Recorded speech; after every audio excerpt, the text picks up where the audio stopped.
continue to be robust disagreement on this, on how we move forward. That's the way our democracy works. That's the way our country works.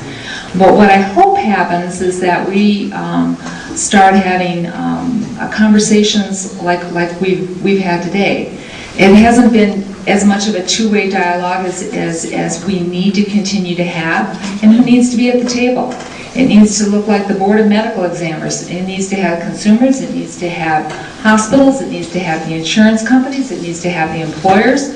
And they need to come up with ideas and innovative ways to keep this a uniquely American system. And I truly believe that with my heart, because we are the ones who have had so much to offer, whether it be pharmaceutical, medical device, things here. And I don't want to do anything to stifle that creativity, that incentive to do better, to learn more.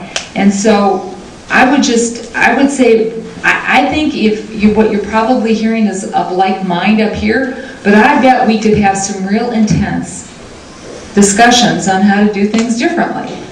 Dialogue. And that's what was missing in this whole debate. And so I don't think we're probably all as like-minded as we're saying. What we're saying is we needed to do something. This is a start to do something. There's a lot of misinformation out there, and give us a chance to work with you, to work together to come up with a system that's patient-centered and uniquely American.